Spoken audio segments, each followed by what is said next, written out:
Hello friend, concept physics class के इस नई वीडियो में आपका स्वागत है। बैक वाले वीडियो में हम एम्पियर के परिपथीय नियम का लास्ट अनुप्रयोग का अध्ययन किए थे। आज हम लोग इस वीडियो में गतिमान आवेश के कारण चुंबकीय क्षेत्र का अध्ययन करेंगे। यानी कोई गतिमान आवेश है, उसके चलते मैग्नेटिक फील्ड, उसके कारण जो मैग्नेटिक फील्ड का वैल्यू आता है वो कितना आता है। अभी तक इस चैनल को सब्सक्राइब नहीं किए हैं तो प्लीज सब्सक्राइब कर ले तथा बेल आइकन को दबा ले, ताकि हम जितने भी वीडियो बनाएं तुरंत आपके पास पहुंच जाए।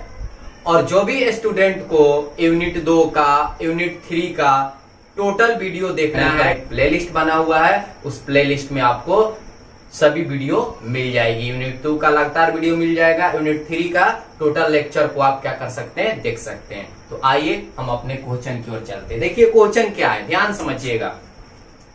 क्वेश्चन कह रहा है कि एक गतिमान आवेश के कारण चुंबकीय क्षेत्र क्या करना है, निकालना है। तो मैं मान लिया कि मेरे पास एक गतिमान आवेश है Q और उसे कागज के तल पर रखा गया, दिखाया गया। देखिए जैसे मैं आपको यहां से एग्जांपल दे रहा हूं। जैसे देखिए ये एक कागज की तल है, ध्यान समझिएगा, कोई दिक्कत। अब यहां मैं एक इस प्रकार, ध्यान समझिएगा, ये कागज की तल है, ध्यान समझिएगा, और यहां आपकी एक प्लस Q आवेश है। कौन आवेश है? प्लस Q आवेश है। ये v वेग से गतिशील है। किस वेग से गतिशील है? v वेग से गतिशील है। ध्यान समझिएगा, ये एक कागज के तल है जिस पर प्लस Q आवेश रखा गया है। यह v वेग से गतिशील है। इससे r दूरी पर, ये r दूरी मैं मान लिया, इससे r दूरी पर एक P बिंदु स्थित है। यहां मैं मान लिया एक P बिंदु स्थित है। समझ पा रहे हैं आप? इससे r दूरी पर एक P बिंदु स्थित है। इसी P बिंदु पर हमें चुंबकीय क्षेत्र के मान को क्या करना है, ज्ञात करना है। B बराबर वाट। ध्यान समझिएगा, इसी P बिंदु पर हमें चुंबकीय क्षेत्र के मान को क्या करना है, ज्ञात करना है। तो इस चुंबकीय क्षेत्र के मान को ज्ञात करने के लिए सबसे पहले क्या चलेंगे, बायो-सेवार्ट के नियम से चलेंगे। मैं आपको शॉर्ट सिखा दे रहा हूं। म्यू 0 बाटा 4 pi I dl sine theta बाटा आर स्क्वायर। ध्यान समझिएगा, म्यू 0 बाटा 4 पाई आइडियल साइन थीटा बाटा आर स्क्वायर सूत्र होता है। तो सबसे पहले मुझे थीटा पकड़ना होगा। तो बायो-सेवार्ट के नियम में थीटा क्या बताता है? थीटा का अर्थ क्या होता है, एंगल कहां बनता है? तो एंगल की बात होती है आपकी थीटा जो बनता है जिस पॉइंट पर हमें ज्ञात करनी होती है और जहां से आपकी अल्पांश लंबाई की कल्पना करते थे, उनके मिलाने वाली रेखा के बीच बना हुआ एंगल। तो अब यहां एंगल को सबसे पहले पकड़ने के लिए हम क्या करेंगे, तो यहां दाएं हाथ के हथेली के नियम का अनुप्रयोग करेंगे। और हम लोग जानते हैं कि जिधर आपकी करंट जाएगी, देखिए ये जो आवेश है ना, ये धारा के समतुल होता है।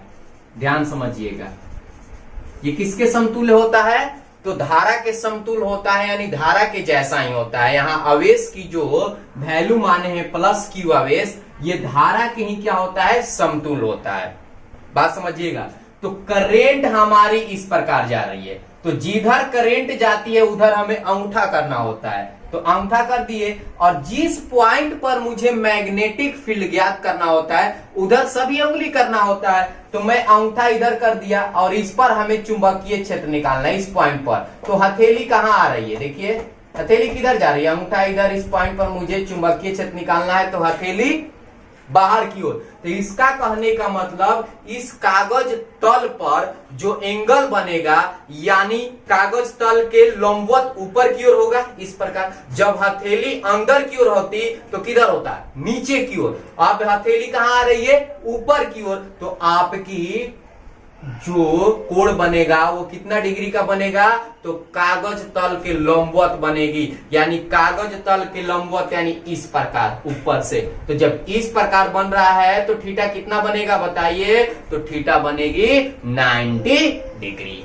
बात समझ पा रहे हैं? अब यहां एक और बात है कि अगर हम यहां निगेटिव आवेश लेते हैं, अगर हम यहां ऋणात्मक आवेश लेते तो थीटा कितना बनता, तो थीटा देखिए उतना ही बनेगा 90 डिग्री। बस अंतर इतना हो जाएगा कि पॉजिटिव लेंगे तो कागज तल के ऊपर लंबवत की ओर बनेगा, और निगेटिव लेंगे अगर हम यहां निगेटिव चार्ज लेते हैं तो आपकी 90 डिग्री के एंगल कागज के लंबवत नीचे की ओर बनेगा। अब ऐसा क्यों, क्योंकि अगर यहां निगेटिव चार्ज रहेगा तो जो आपकी करंट है, क्योंकि ये आवेश जो है धारा के समतुल है, तो अगर आपके पास निगेटिव आवेश रहेगा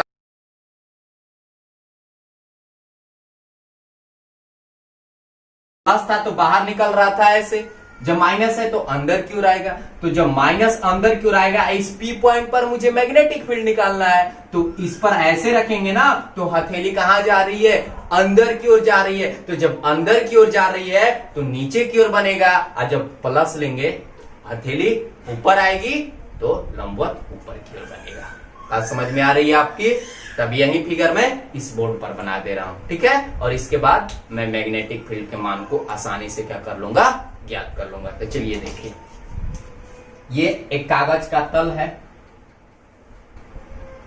अब आपको फिगर समझने में किसी भी प्रकार की कोई दिक्कत नहीं होनी चाहिए।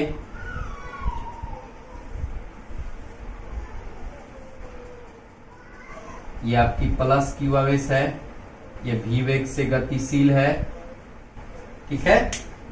और आर दूरी पर एक पी बिंदु स्थित है, इसी पी बिंदु पर मुझे चुंबकीय क्षेत्र के मान को क्या करना है, ज्ञात करना है। बात समझ में आई? प्लस क्यू आवेश है, भी वेग से गतिशील है, इस प्लस क्यू आवेश से आर दूरी पर एक पी बिंदु स्थित है, जो आपको ये इस पर दिखाया गया है, इस पर ऐसे बनाया गया है, कागज को ऐसे कर दिए तो इस प्रकार बन जाएगी। बात समझ पा रहे हैं आप? तो हमें इस पी बिंदु पर चुंबकीय क्षेत्र के मान को क्या करना है, ज्ञात करना है, ठीक है। तो देखिए हम कैसे ज्ञात करेंगे। अगर इसको लिखना चाहते हैं तो माना कि प्लस क्यू आवेश है जो भी वेग से गतिशील है, इस प्लस क्यू आवेश से आर दूरी पर एक पी बिंदु स्थित है, इसी पी बिंदु पर मुझे चुंबकीय क्षेत्र के मान को क्या करना है, ज्ञात करना है। अब यहां से मैं क्या कर रहा हूं, लेट किया। लेट मतलब मान लिया कि प्लस क्यू आवेश डेल्टा एल दूरी, डेल्टा एल मतलब अल्प दूरी, डेल्टा एल भी लिख सकते हैं, डीएल भी लिख सकते हैं, इसमें आपको किसी भी प्रकार की कोई दिक्कत नहीं है। तो मैं मान लिया कि प्लस क्यू आवेश डेल्टा एल दूरी डेल्टा टी समय में तय करता है। बात को समझना है आपको। ये जो प्लस क्यू आवेश है, डेल्टा एल मतलब यहां से अल्प दूरी, मतलब यहां से जब ये बढ़ता है तो डेल्टा एल दूरी आती है, और उस डेल्टा एल दूरी को तय करने में वो डेल्टा टी समय क्या करता है, लगाता है, यानी डेल्टा टी समय में तय करता है। तो हमारे पास एक फॉर्मूला होती है, चाल बराबर दूरी बाटा समय। ध्यान समझिएगा, चाल बराबर क्या होती है, दूरी बाटा समय। तो अगर हम यहां से दूरी के मान को निकालें तो दूरी बराबर हो जाएगी चाल गुने समय। अब दूरी कितना माने हैं तो यहां लिख देंगे डेल्टा एल। चाल कितना माने हैं तो चाल किस वेग से गतिशील है, भी वेग से गतिशील है भी, और समय कितना माने हैं तो गुने ये हो जाएगा डेल्टा टी, यानी डेल्टा एल बराबर हो जाएगा भी गुने डेल्टा टी। कोई दिक्कत? अब यहां से हम धारा का मान निकाल लेते हैं। तो अब यहां से लिखेंगे विद्युत धारा I बराबर, बहुत बैक वाले वीडियो में हम लोग विद्युत धारा का अध्ययन किए थे, आवेश के प्रवाह की दर को हम क्या बोलते हैं, विद्युत धारा बोलते हैं। तो I बराबर क्या हो जाएगा, Q अब बटा T। तो समय हम कितना माने हैं, डेल्टा T, तो यहां लिख देंगे डेल्टा T। कोई दिक्कत? तो विद्युत धारा I बराबर Q बाटा में डेल्टा क्या हो गया, T हो गया। ये Q आवेश है, कोई दिक्कत। अब चलते हैं चुंबकीय क्षेत्र के मान को निकालते हैं। तो यहां से लिखते हैं चुंबकीय क्षेत्र किस बिंदु पर, P बिंदु पर। चुंबकीय क्षेत्र P बिंदु पर किसके नियम से, तो यहां लिख देते हैं बायो-सेवार्ट, बायो-सेवार्ट के नियम से।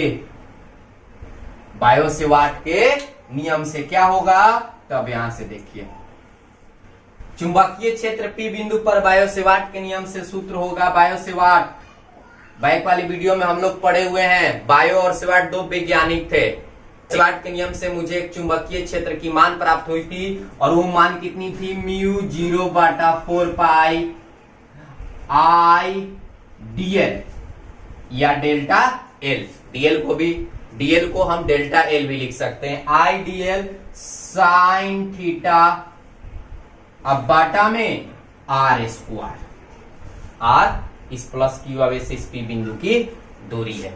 बायो-सेवार्ट के नियम के अनुसार चुंबकीय क्षेत्र का सूत्र क्या होता है, म्यू 0 बाटा 4 पाई I dl साइन थीटा बटा R स्क्वायर। ठीक है, अब यहां लिख देते हैं थीटा कितना बन रहा है, तो थीटा बन रहा है 90 डिग्री। ठीक है, 90 डिग्री मैं इस कागज के तल पर मैं आपको समझा दिया हूं।